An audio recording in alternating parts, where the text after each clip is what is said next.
Hello all and welcome to another Star Trek Bestiary, where I cover things that are increasingly less bestial. Today we are looking at the machine deity from the original series, known as Vaal. This supercomputer was wired directly into the planet of Gamma Trainguli VI and responsible for the maintenance of the planet and preservation of its life and ecosystem. Its origin was unclear in the series, but explored in the non-canon book, which added some background lore to its singular appearance in The Apple. The planet itself is a garden world of lush vegetation that produced some strange readings that warranted investigation. The climate was suspected to be artificial from cursory scans, as the entire planet was 25 degrees Celsius and even the poles were not much cooler. There were also detectable subsurface vibrations that were clearly artificial in nature. In addition, the planet had an electromagnetic field around it that began to gradually nullify the antimatter within a starship that was in orbit. This would effectively trap the vessel in orbit, where it would then decay and burn up in the planet's atmosphere. If the antimatter nullification was not enough, then it could even emit a tractor beam to drag the ship into the planet, hastening its demise. The planet was also completely shielded from harmful radiations, and any toxins or harmful microbes in the air were filtered out. The planet's only inhabitants were a small settlement of humanoids that occupied themselves with the single village near the entry point of Vaal's core. The entry was protected by a force field of variable power that could repel starship phaser fire for a sustained period, not shutting off until the power reserves were depleted. The machine had complete control over the weather of the planet and used this ability to sustain the planetary growth and health. Alternatively, it could use this to summon forth a storm and channel lightning with enough force to obliterate a target with even a glancing blow, rendering the target unconscious with severe burns.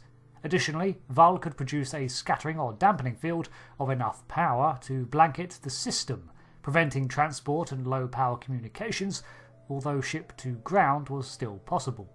Vaal was around 10,000 years old, and the villagers of the planet had been kept alive by the machine and in perfect health for an indeterminate amount of time.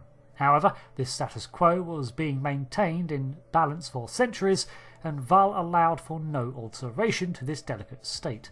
This is likely the reason for the destruction of any visiting starship, and the forbiddance that the natives ever have children, for their lives were seemingly immortal while in Vaal's care, and additions to the village might upset his balance.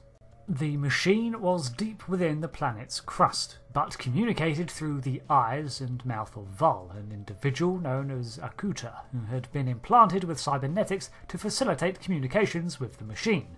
Through Akuta, Vaal was able to command the tribe to provide it with the mineral energy it needed to continue its operation, and in this way, with the tribe subservient to the machine, Gamma Trainguli had persisted for eras. It was said to have been created by a faction from the planet Aret, Sargon's people, who fled the destruction of their world and set up a home on Gamma Trainguli. With generations passing, they eventually created Vaal to maintain the settling population and create an environment without conflict. This was how the machine eventually elected to preserve the lives of those it was charged with by making an unfaltering, calm and unending paradise with no negativity, ignoring the complete cultural stagnation that generated. Vaal was eventually shut down when it expended all of its energy while simultaneously trying to ward off the Enterprise's phaser banks and drag it to the ground. The machine's sway over the planet would therefore fade with time, and the inhabitants would have to find their own way in a world now stripped of their deity's protection and will.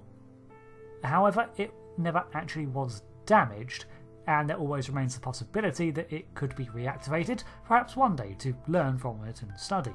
However, it displayed no interest in communicating with anything beyond its selected speaker and sought to ward off any attempt to interfere. This suggests it was entirely bound to its programming to preserve its charges at any cost.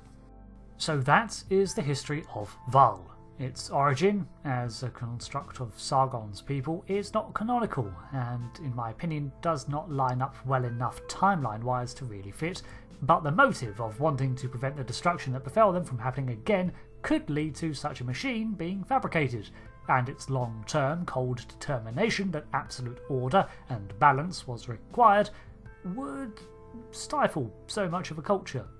At least the machine was not destroyed, so further study is possible, maybe when it no longer has walls to so vehemently protect. Thanks for watching this bestiary. I've been Rick, and I'll see you later. Goodbye.